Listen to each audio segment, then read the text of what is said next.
Hey there, welcome to the Knowledge Hub. In this video, we're going to cover an important topic: how to block video call options on Instagram. This video is especially important for you if you are a female person.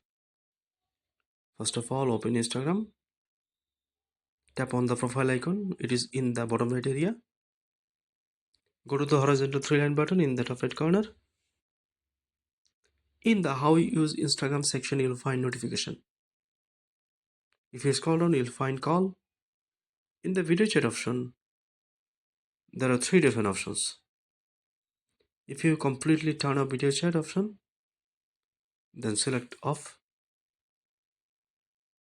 And if you want to get video calls from profiles you follow, go with profiles from profiles I follow. If you are totally annoyed with video calls, then select off and you don't get video chats on Instagram anymore.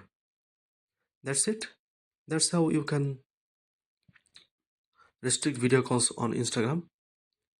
If you like this video, don't forget to subscribe to my channel. Thank you for watching. Bye.